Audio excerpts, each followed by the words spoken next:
Bonjour, dans cette capsule, nous allons voir un processus de recouvrement des comptes clients, car certaines entreprises sont aux prises avec ce phénomène. Donc, on va regarder les étapes à suivre pour récupérer notre argent. La première étape, c'est on travaille avec une liste des comptes clients qui est par âge chronologique. Exemple, la plupart du temps, si j'ai un compte client, c'est parce que je lui ai donné du temps pour me payer. Donc, un 30 jours, un 15 jours, un 45 jours. Pendant cette période-là, je n'interviens pas. Je lui ai donné ce temps-là pour me payer. La minute qui dépasse cette limite-là, le client est en retard. Donc, évidemment, il faut que je travaille avec cette première liste-là. Après, la liste est construite par période de 30 jours. Pourquoi par période de 30 jours? Donc, exemple, je lui ai donné 30 jours, 0,30, mon période courante. 31,60, il est en retard. La minute qui tombe là-dedans, il est en retard. Pourquoi on fait par période de 30 jours? Parce que c'est moins difficile à calculer les intérêts que normalement le client me doit une fois qu'il est en retard. Dans la majorité des contrats, vous allez voir qu'il y a un certain pourcentage applicable par période de 30 jours. Donc, indépendamment de ma période courante, toutes les autres périodes par après devraient être construites par période de 30 jours. Qu'est-ce qui arrive? C'est que le client dépasse cette première période-là. Donc, normalement, on va lui envoyer un état de compte avec la mention en souffrance. On est très délicat au début. Je veux revoir mon argent. Fait que je vais y envoyer un état, puis je lui fais mention que c'est en souffrance et j'attends comme tel. Donc, j'attends quoi? Bien, ça dépend des compagnies. Il y en a qui vont attendre la période de 30 jours au complet, puis il y en a d'autres qui vont être un peu plus sévères, vont attendre pas mal moins longtemps. Disons que j'attends la période de 30 jours au complet et le client ne m'a toujours pas envoyé de chèque, je n'ai pas de chèque. Je vais prendre une deuxième procédure. La deuxième procédure, c'est normalement l'envoi d'une lettre. Ce n'est pas une lettre menaçante, ce n'est pas une lettre de provocation. Je veux mon argent.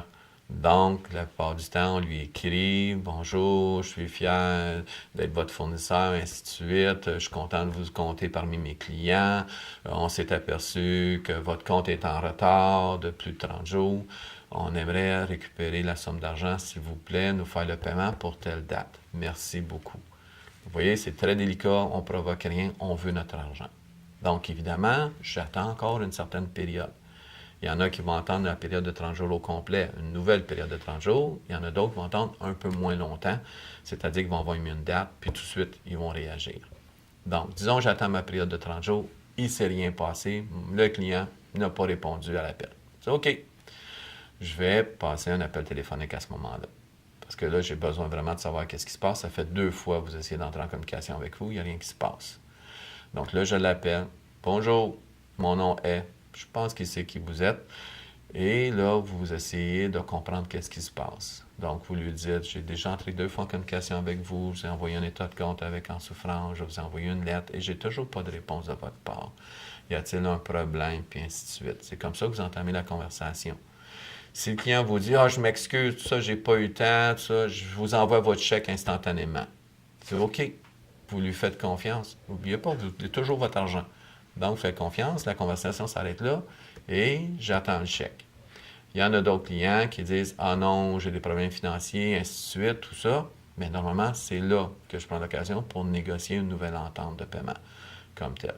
Donc, on va établir les paramètres, on va négocier les paramètres et la plupart du temps, pour démontrer sa bonne volonté, je lui demande un chèque pour paiement partiel immédiatement. Donc, le temps que je rédige cette fameuse entente-là que je lui envoie, moi, je suis en attente du chèque. Donc, s'il ne m'a pas envoyé le chèque à la date que on s'est entendu tous les deux, là, j'ai plus le choix. Je sais que maintenant, il y a de mauvaise foi ou il y a peut-être des vrais problèmes financiers, je ne le sais pas. Là, je vais entamer le 4e processus, qui est probablement le dernier d'ailleurs. C'est que je vais faire soit affaire avec une agence de recouvrement ou que je vais entamer une poursuite judiciaire. C'est l'un des deux, ça va être mon choix à moi. L'agence de recouvrement, elle, va faire toutes les démarches en mon nom, comme tel, et ça va me coûter évidemment une commission sur tous les argents perçus. Cette commission-là peut être de 5% sur des montants significatifs, ça peut aller jusqu'à 50% pour des montants plus petits comme tel. Mais au moins, je ne perds pas tout, puis ils sont capables de me récupérer une certaine somme d'argent. Ou, si je ne veux pas faire affaire avec une agence de recouvrement, je vais le poursuivre. Mais les tribunaux vont exiger de moi en premier que j'envoie une lettre de mise en demeure. Là, c'est une lettre un peu moins gentille comme telle que la première. Là, tu lui dis, je vous ai appelé à 3 reprises, vous n'avez toujours pas répondu à mon appel. Maintenant, je vous dis de me payer telle somme, c'est-à-dire le montant qui vous doit, plus tous les intérêts que vous avez calculés par période de 30 jours, et vous lui montrez le montant total. Et là, je suis un peu plus incisif, j'attends pas une autre période de 30 jours. La plupart du temps, je vais lui dire, pendant une période de 10, 15 prochains jours, j'attends votre chèque. Et là, vous lui envoyez. La plupart du temps, cette mise en demeure-là devrait être signée par un cabinet d'avocats. Ça a plus de poids que si vous le faites vous-même, comme tel. Et là, une fois que cette période-là est terminée, s'il ne se passe rien, c'est là que vous faites une action en justice, mais ce n'est pas vous qui allez la faire, c'est votre avocat qui va s'en occuper. Et à partir de ce moment-là, on ne sait pas où est-ce que ça va aller. Donc, dans cette capsule, nous avons vu une certaine forme de procédé pour aller recouvrir nos comptes clients, de calme à moins calme, c'est normal, vous voulez votre argent, et en espérant vous revoir dans une prochaine capsule.